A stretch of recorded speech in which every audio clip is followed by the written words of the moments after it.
الحمد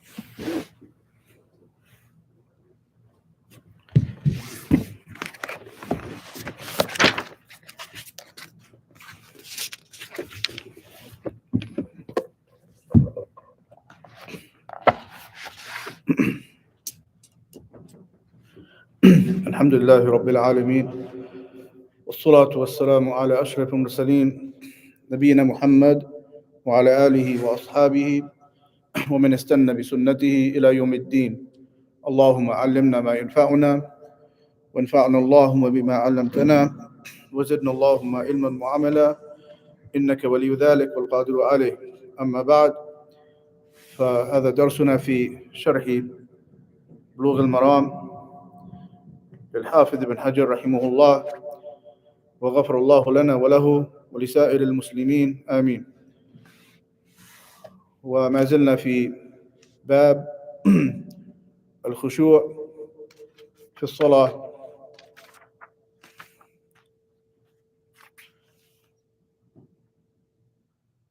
وكنا وقفنا عند حديث أبي ذر رضي الله عنه قال قال رسول الله صلى الله عليه وسلم: إذا قام أحدكم في الصلاة فلا يمسح الحصى فإن الرحمة تواجهه. رواه الخمسة بإسناد صحيح. يقول الحافظ إسناد صحيح، لكن هذه الرواية ضعفها الشيخ الألباني رحمه الله، وزاد أحمد واحدة أو دع. صوت متردد كثير، ممكن عالي. وفي الصحيح عن المؤيقيب رضي الله عنه نحوه بغير تعليل، أي في الصحيح البخاري ومسلم. So this hadith, we're still in the chapter of the khushu', which is to be conscious, present in the prayer, not just physically but mentally, spiritually, to be concentrating.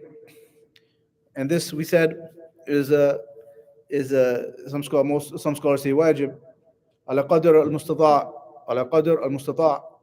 So it's obligatory according to one's ability. As much as he's able to focus in the prayer, he has to try as much as he can. And he should eliminate all obstacles, anything that will come between him and khushu'. And we mentioned last time, ماذا ذكرنا؟ من يذكر ما ذكرنا من يعني عواقب أو ما يمنع من الخشوع وقت الصلاة. Who remembers what we mentioned last time? That which would prevent a person to be able to focus on the prayer, a distractor. Yeah. I know one was when food is presented accidentally. And then another is like extreme fatigue, to sleep. There's some others. Yeah. Yeah. What's that? Yeah. تفضل. Yes, somebody not to force himself or not going to relieve himself. Yes, relieve himself. Yes. Yes. So yes, Ahsan. So the brothers, they said the answer. One we mentioned last time is that if a person, the food is presented, dinner is served at the time of prayer, then if he goes into prayer in this condition, he's going to be thinking about the food, right? So he has to eat as long as he's hungry, meaning he's hungry and his attention is on the food, his mind, all of his his focus is on his stomach, so he has to eat. That's what the hadith says. Also, if a person has to go to the bathroom very bad, he can't hold himself. The wording of the hadith is like, it's not just he feels like he's full, it's not just that. He has to be in a conflict. هناك يعني صراع بينه وبين الأخبثين. يعني قد يتقوى عليه الأخبث وقد هو يتقوى عليه، بحيث يكون هناك أخذ ورد. أحيانا يعني يتغلب البول، وأحيانا هو يتغلب على البول. في هذه الحالة لا يمكن أن يعني يصلي بالخشوع، هذا مستحيل، مستحيل. هو يدافع والبول يدافع، وقد يدافع البول أكثر فيخرج من غير اختياره. لكن ما دام هو يمسك وهو القوي على البول، وهو المدافع، والبول يعني يعني مسيطر عليه أو الغائط، فيصلي لا بأس، يصلي في هذه الحالة. So we mentioned last time, just to summarize, the urine and the feces. If he has to go to the bathroom so bad that he can't contain himself, it's like he's in a struggle. And it's as if he's about to lose. Sometimes it's like a war. The urge to go is there, and he is fighting, you know. And sometimes he's getting the upper hand, and sometimes, you know, the filthy thing is getting the upper hand. Either you're in this condition, there's no way he can concentrate. It's impossible. He's going to be in a very bad condition. Prayer is useless at this time. Prayer is useless. So he must, he has to go to the bathroom. Even if he misses the jama'ah. Even if the prayer, iqamah is established, a prayer time is come in, and he's in this condition, in this war, he has to go to the bathroom. And he has to refresh his wudu, and then and only then can he pray. If he prays in this condition, the prayer is of no use to him. He can't. Some scholars say haram. Some scholars say batil. Some scholars say salatu batila. Some scholars. But maybe the more correct opinion is haram for him to pray in this condition because he won't have khushu. Okay. Other things we mentioned in this hadith. So when you say haram, it means the prayer is accepted, but he's sinful? He is sinful, yes. Prayer is accepted. It's nullified. Exactly, yes. Batil, the difference, batil means he has to pray again. It didn't count at all. His haram means he's sinful. Meaning his prayer counts, but he loses reward according to how much he's distracted. So he's just wasting his time. He gets the prayer, but he's not really getting any benefit. يعني لا يتأثر من هذه الصلاة. قلنا الخشوع هو لب الصلاة. فالإنسان هو يدخل ويخرج وقلبه مشغول، لا يستفيد من هذه الصلاة، لا يتأثر، لا يتغير حاله هو نفسه قبل الصلاة وبعد الصلاة، قد يكون أسوأ حالا. لا، المطلوب من المؤمن أن يرتقي. قبل الصلاة يكون بحال، ثم يتذكر وينيب ويرجع ويتوب في أثناء الصلاة، ويخرج من الصلاة وهو بأحسن حال.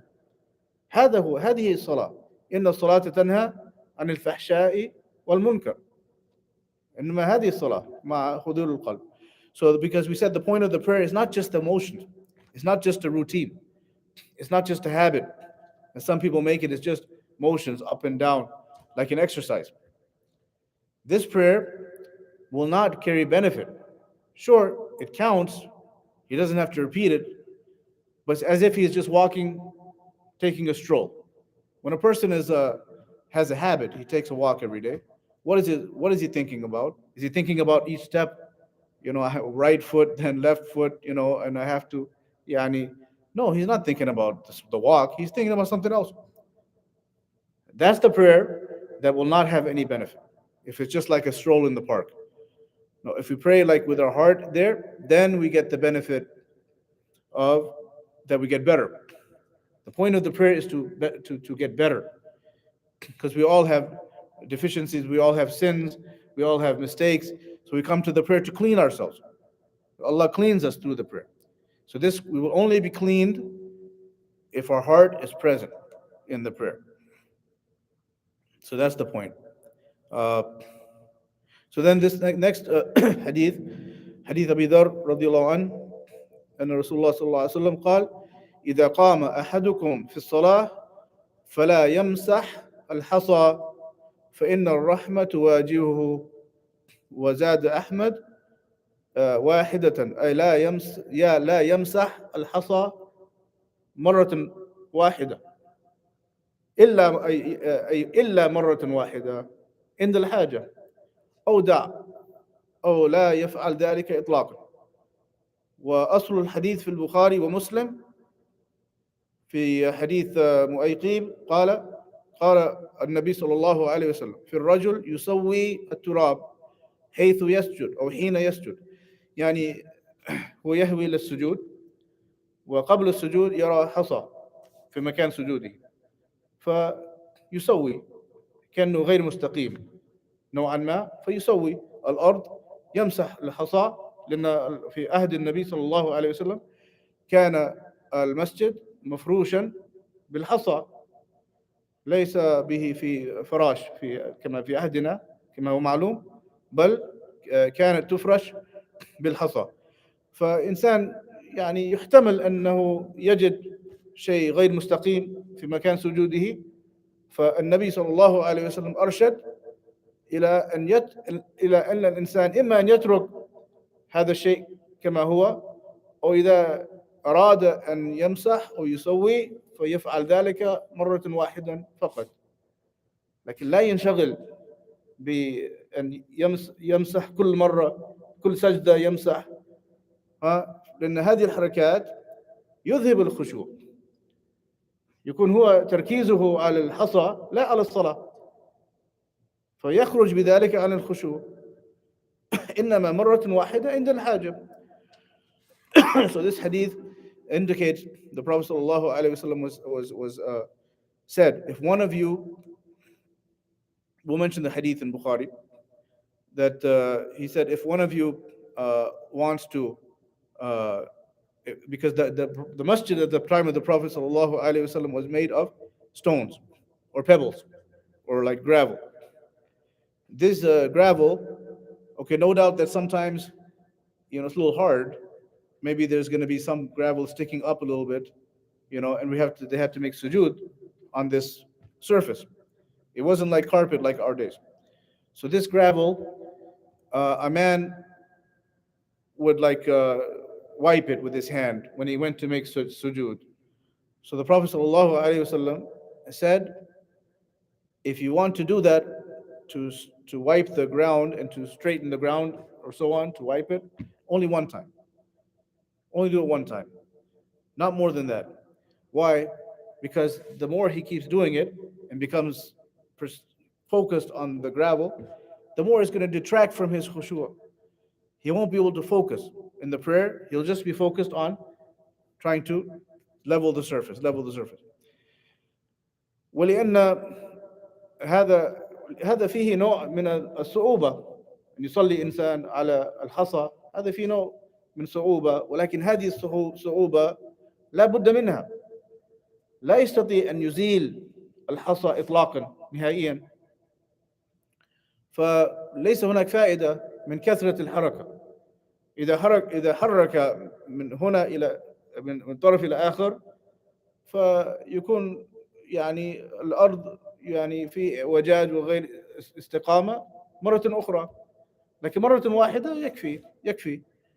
فهذه الصعوبة فيه هذه صعوبة لازمة بالصلاة في هذه الحالة، فالإنسان يتحملها ولا ينشغل، بل هو مأجور، لأن الحديث النبي صلى الله عليه وسلم قال في معناه أن الأجر على قدر المشقة. فالمشقة اللازمة الموجودة في العبادة أصلا غير أن يتطلبها الإنسان، فالإنسان مأجور في أن يتحمل هذه المشقة، بل أجره يزداد كلما يزداد المشقة. هذه في مشقة، أي مشقة الموجودة في العبادة، لا أنه هو بنفسه يطلبها أو يستطيع أن يزيل هذه المشقة لا يزيله، بل هو لا بد منها، لا يستطيع أن يفر منها. So this hadith also gives us an important principle.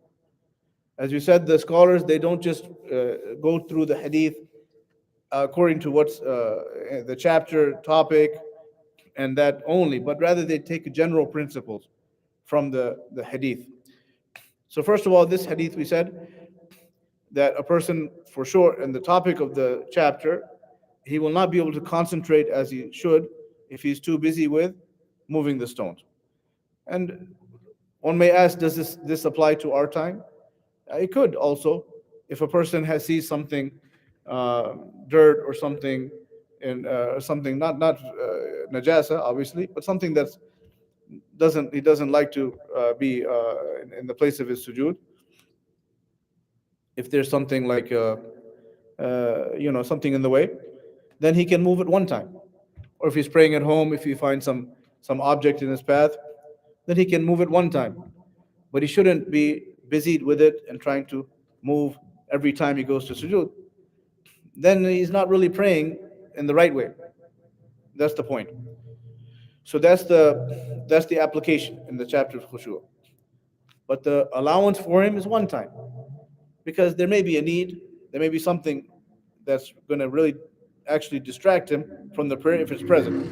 So he has one chance to move, and that's it. Other than that, he should return his focus to the prayer.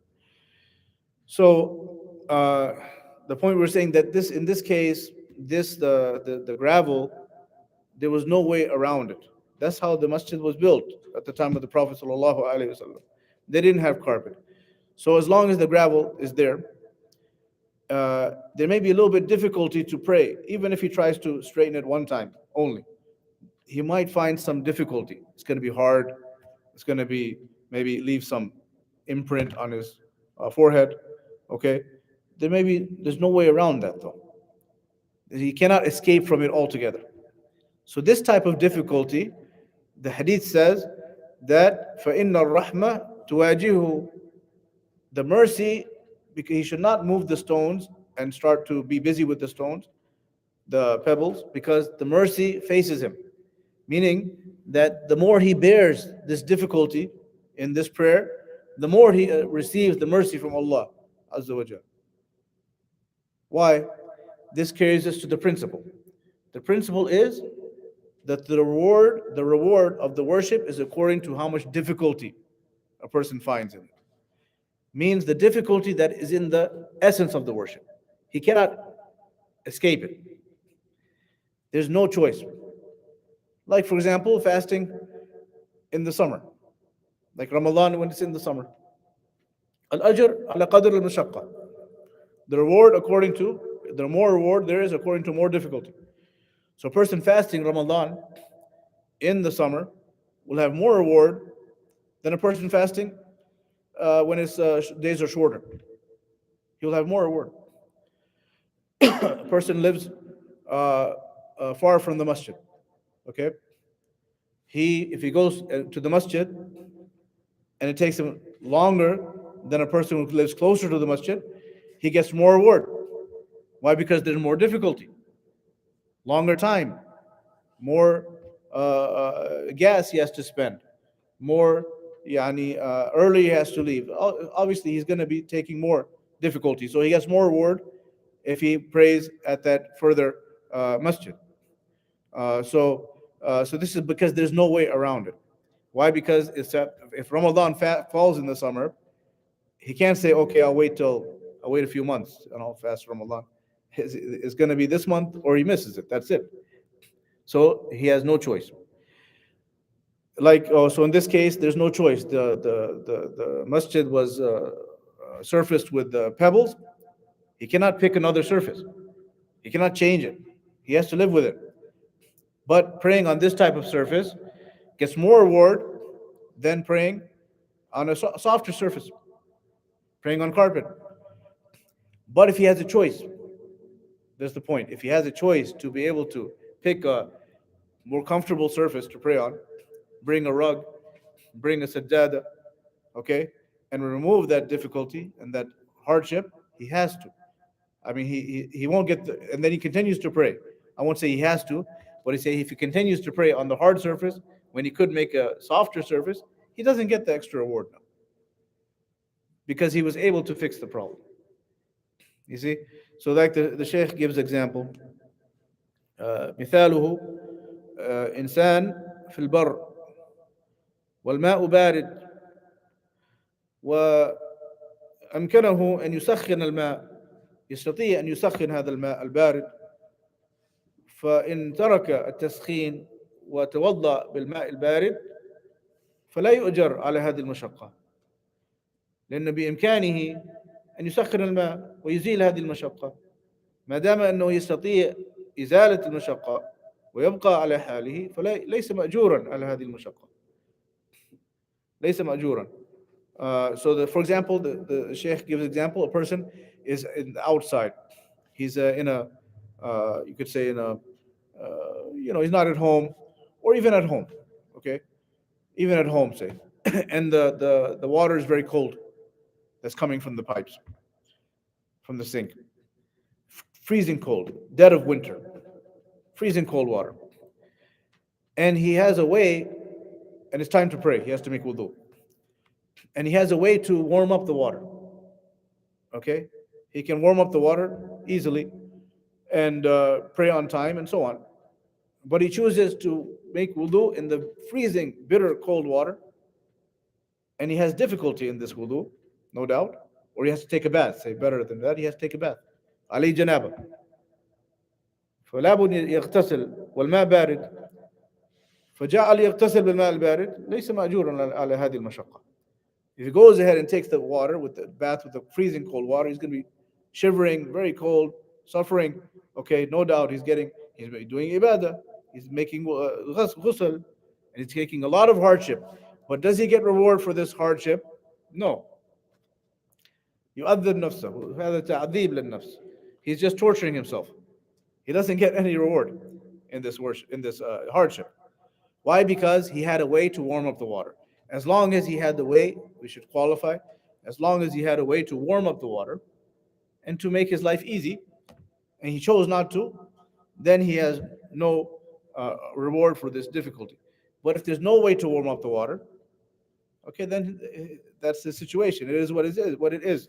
He's going to get reward for that hardship because he had no way to warm up the water. So that's the qualification. Is that clear? That principle. الأجر على قدر المشقة. ودليله قول النبي صلى الله عليه وسلم لعائشة: إن لك من الأجر على قدر نصبك أو نفقتك. حديث صححه الشيخ الألباني. The proof is the hadith for Aisha. The Prophet صلى الله عليه وسلم said to her, when she had to, she had haid, she had menses when she went for the Hajj, right? So she wanted to make up the Umrah that she missed. So أمرها أن تذهب إلى تنعيم ويعني تحرم من هناك وترجع علشان تؤدي عمرتها التي فاتتها. ففيه مشقة زائدة على بقية الحجاج. So the point is that she had some difficulty in the Hajj. She had to do had difficulty. So he told her, radiallahu anha, that your reward is according to how much difficulty you endure and how much extra work you have to do, because there was no way around it. She had to take this difficulty. Okay, so that's that hadith. So the point is that a person should. So the point, why did the author bring this hadith in the chapter? Who knows why he brought the hadith? Who can summarize why he brought this hadith in this chapter about not moving objects persistently in the prayer? You guys remember why? Why do you think he brought this in this chapter of the Khushoo? Yeah. Maybe I didn't understand the question. Oh. If I understand, because when he kept doing, he's not allowed to do it, because if he kept doing it, it's gonna take him off they're gonna get him out to the Khushoo. Exactly. Yeah, exactly. That's exactly. He's gonna be not able to concentrate, because the more a person is moving, the less he can concentrate on the task. And this we can find even outside of salah. Outside of salah, even a person is doing some job. If he's more so looking here and there, which will come to يعني كثرة الالتفات. If he's looking here and there, he can't focus on the job. He has to look where he's working, right? And also, if he's, too much moving and so forth, and yeah, if he's all the time playing with something, that's going to distract his focus in the prayer. If he's playing with his kids, for example, how can you play with your kids when it's time to work? It's if it's a serious work, you cannot be ما جعل الله من قلبين لرجل من قلبين في جوفه ما جعل الله لرجل من قلبين في جوفه. As Allah subhanahu wa ta'ala said, He did not make for a man two hearts in his body. His heart, meaning his concentration. إما على الصلاة وإما على شيء آخر. إما على الشغل وإما على شيء آخر. A person, his heart is either for this or for something else. There's something you can say a person can, if it's something that requires a lot of attention, if it's something that he can do, not so serious, yeah, you can multitask, that's fine. But if it's serious work, dangerous, that if he loses concentration, someone may get hurt. No, he has to put full focus on this job. And that's why, some jobs, they don't let you be on your phone when you're at work. Driving, exactly. Driving, perfect example. Yeah, and driving, person's on his phone, is being difficult, is making a situation dangerous for him and others.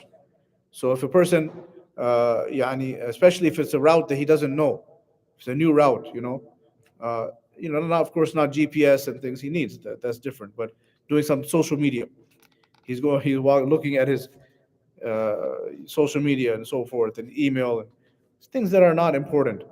And at this time, is taking his attention away from that job. So that's clear for that hadith. Any question?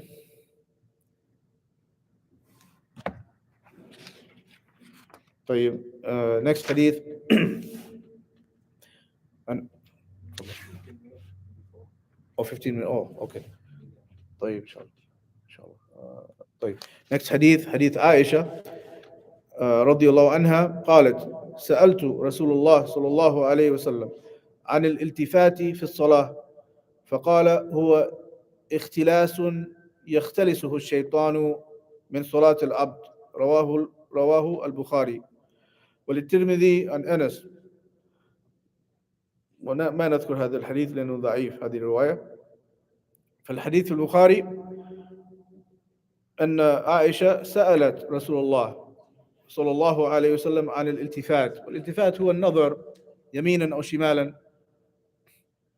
التفات هذا في الصلاة أثناء الصلاة. فقال عليه الصلاة والسلام هو اختلاس. الاختلاس هو السرقة أو أخذ الشيء على وجه الخفية، أي خفية. فالشيطان هذا لعنه الله يسرق من صلاة الإنسان خفية، يأتيه من حيث لا يشعر إنه يراكم هو وجنوده من حيث لا ترونهم فيأتينا من حيث لا نشعر لأنه اللدود يريد منا أن ينقص من أجل صلاتنا فيأتينا فيختلس من الصلاة. فهذا الاختلاس لا شك أنه ينقص الأجر وينقص الخشوع على قدره. فكلما التفت الإنسان أكثر في الصلاة نقص أجره أكثر ونقص خشوعه أكثر. فلا يستطيع كما قلنا أن يركز على عمله نوعا ما أي عمل كان وهو ينظر يمينا وشمالا. هذا مستحيل. So this hadith says that the Prophet ﷺ was asked about a person looking all the time, looking even one time, looking in the prayer right or left. Where should a person look in his prayer? Where should a person look in his prayer? Yeah, place of sujood. place sujood, except if he's in tashahhud. Only exception in tashahhud, where should he look when he's in tashahhud? At his finger, as in the hadith. But otherwise, yes, place of sujood. That's where his focus is. So a person starts looking right and left, okay, or looking up, even worse, as we'll mention. To look up is even worse. Only his head down, looking at the place of sujood. So, but if a person starts looking around in the prayer without any need, okay, with no need, there might be a need, right? As we'll come to. If there's a need, that's different. يعني يعني is this يعني الحاجات تقدر بقدرها. The needs are different, right? But if there's no need and he's just looking around, that will steal. The shaitan is stealing from his prayer. He's stealing secretly because he comes to us from where we don't expect. You know, as Allah said, he and his minions, his followers, they see us from where we don't see them, right? So that's why we always make isti'adha min ash-shaytan. We always make isti'adha, ask Allah's protection, because he's coming. The enemy is there. At our prayer, he's right there with us. He's trying to steal from us.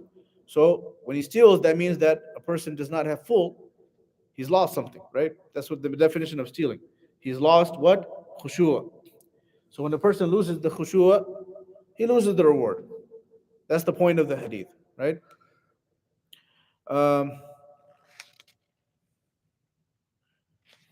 طيب فماذا على الإنسان إذا جاءه الشيطان بهذه الوسوسة أو يعني الانشغال في الصلاة ماذا يفعل? What should a person do if the shaitan comes to distract him? There's a hadith. What should a person do if he starts to be distracted in his prayer, thinking about other things, thinking about food, thinking about work? أحسنت. يستعيذ بالله، يقول أعوذ بالله من الشيطان الرجيم وهو يصلي، ويدفل عن يساره ثلاثا, and then he spittle, not spit, but spit, like, you know, low, just the air with a little bit of saliva on his left side 3 times. Okay? فهنا when the shaitan comes to him, right? وهذه من الحاجات لأن هذا التفات لكن التفات في محله, بل التفات يعني يطلب منه في حالة الوسواس. So here this is an exception, right? Although the shaitan is distracting him, we're distracting his heart even, okay? لأن يقول أهل العلم أن الالتفات نوعان, التفات بالقلب والتفات بالجسد. We should notice that turning away from the prayer is not just physically, that's the one I mentioned, it's also spiritually. A person's heart is outside of the prayer, he's in another world. That's as if he turned away from the prayer with his heart. So when this happens, the shaitan made us turn away. Then what do? We do this action. We say, A'udhu billahi minash shaitanir rajim, and do this 3 times. But in this case, we're turning, right? We're turning away from the sajda. But here we're allowed to. So there's exception. Every rule, there's exception. Generally. There's exception to every rule. So in this case, it's allowed. Okay. What about the other iltifat? Iltifat bil badan. Ala no'ain. There's also 2 types of physical turning.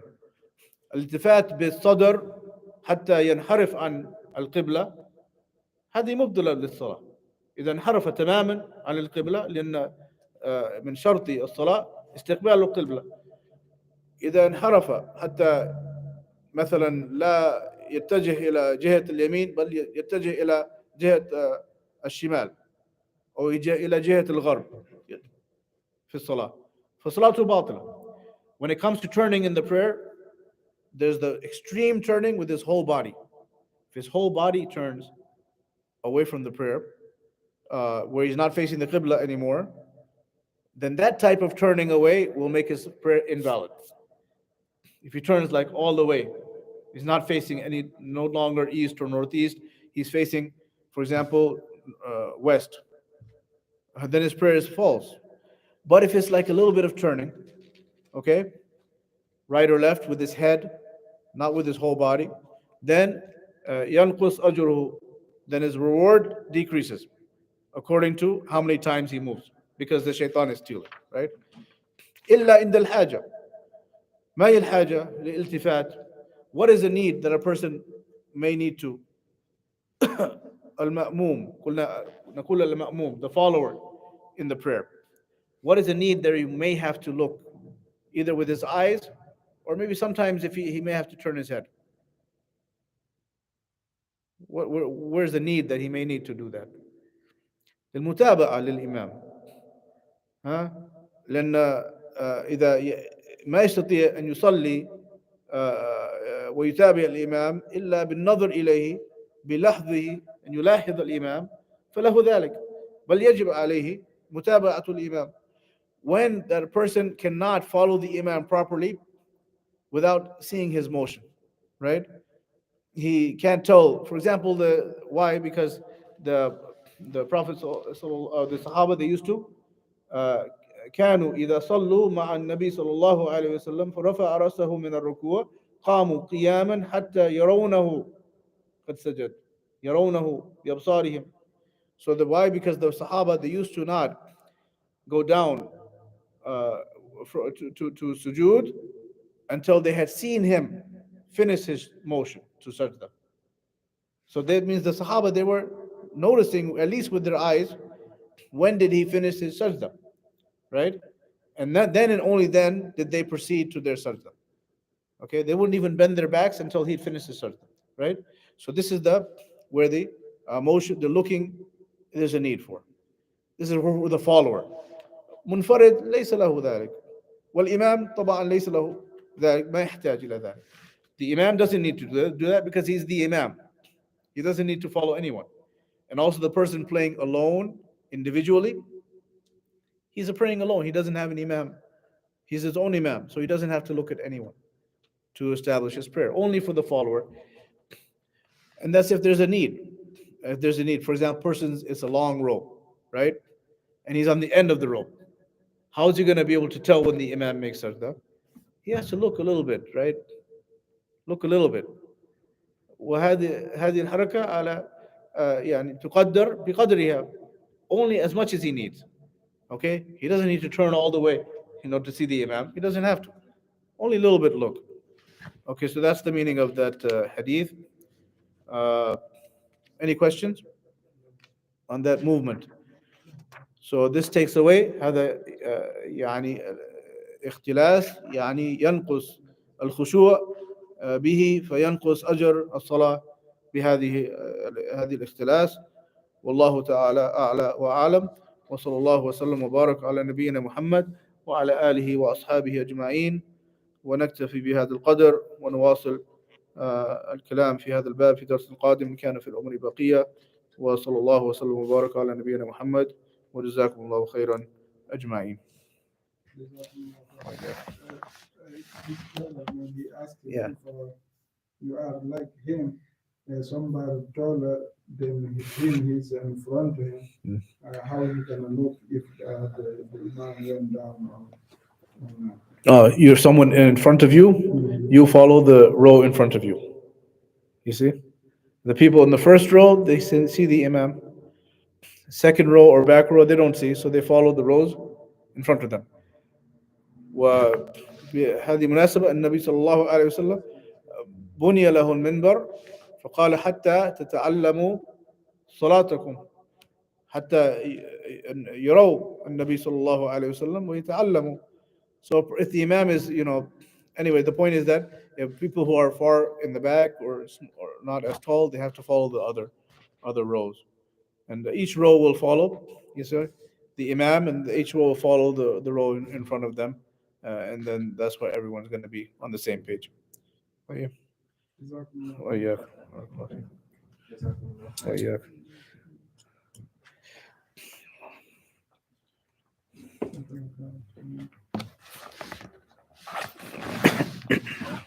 Umar,